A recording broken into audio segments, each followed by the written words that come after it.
Greetings from the Rock. Trey Keenestrong alongside Christian Doms and Lance Williams, bringing you the 5th edition of the Chum Bucket Challenge this season. Morehead City welcomes Wilmington in what will be Game 5 of 11 between these two teams this season. Morehead City got a well-deserved day off on Wednesday after dropping their game Tuesday against Peninsula. In Christian, it was history in the making coming into Tuesday. Both teams playing for first place of the East Division. Peninsula ultimately besting Morehead City and snapping their 7-game winning streak that they were coming into looking for 8 on Tuesday night. What went wrong for Morehead City? Well, you could really point back to that 4th inning from the Pilots that really put a wrench in the Fish Tacos plans to try and extend that 7-game winning streak. A lot of bunts being played by Peninsula. That's something we haven't really seen Morehead City's defense go up against. And as a result of that, there were more errors being committed.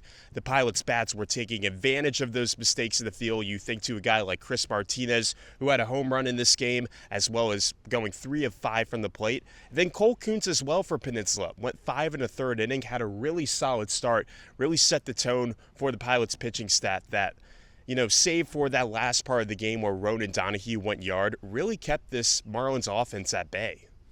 Peninsula beat Morehead City on Tuesday, the second time the Pilots have defeated the Marlins this season. But coming into tonight, Morehead City looks to get things back on track against a familiar opponent they've had recent success against. Lance, Morehead City has taken 3 out of the first 4 meetings. What has gone well from them through those first 4 games? They've just been scoring runs against this Wilmington team. They've outscored the Sharks 31-13. This Morehead City offense has just been potent when they're matched up against Wilmington, and they've shut out the Sharks twice as well. So they're pitching well, they're hitting well against them, and it's very different from last year where we saw the Sharks take the Chum Bucket Challenge, winning 10 of the 14. So far, it's the Marlins who've won 3 out of the 4. So already looking to tie their win total that they had last year against Wilmington. But still, the Sharks, they're a 500 team. They're coming off a good win. It should be a good matchup. As noted, the Sharks coming off quite the win. They also had the day off Wednesday, but they knocked off the Tri-City Chili Peppers on Tuesday in dominant fashion by a score of 15-3. That was a season high in runs for the Sharks. So, Christian, we haven't really seen this out of Wilmington thus far this season, not even just with the matchup with Morehead City, but through their Coastal Plain League schedule as well. What went right for Wilmington on Tuesday and has them coming into the Rock with a red-hot offense? I mean, it's just as simple as the bats were just really there for Wilmington. And again, Trey, as you mentioned, that's something we haven't really seen a lot from Wilmington this season. They rank in the bottom of the CPL in a lot of those hitting categories, but the offense in the last 4 games has looked really strong. The Sharks have gone 3-1 in that stretch. And then last night against the Chili Peppers, you had a guy like Cam Pseudo who had a home run last night, went 3 of 5 from the plate.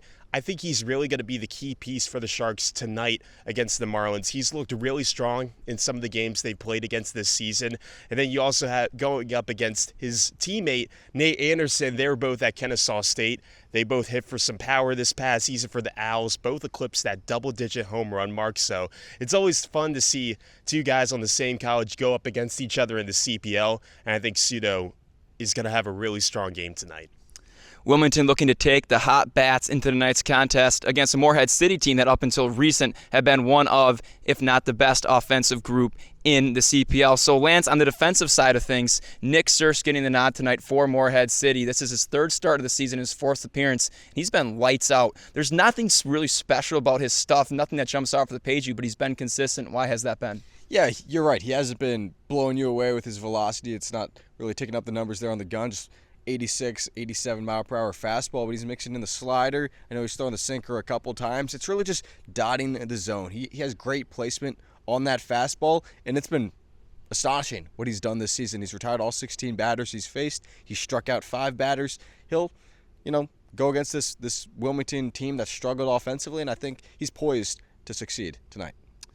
Surse poised to pick up right where he left off and get Morehead City back on track. First pitch scheduled for 6:30. These two will be on the call. We'll catch you then.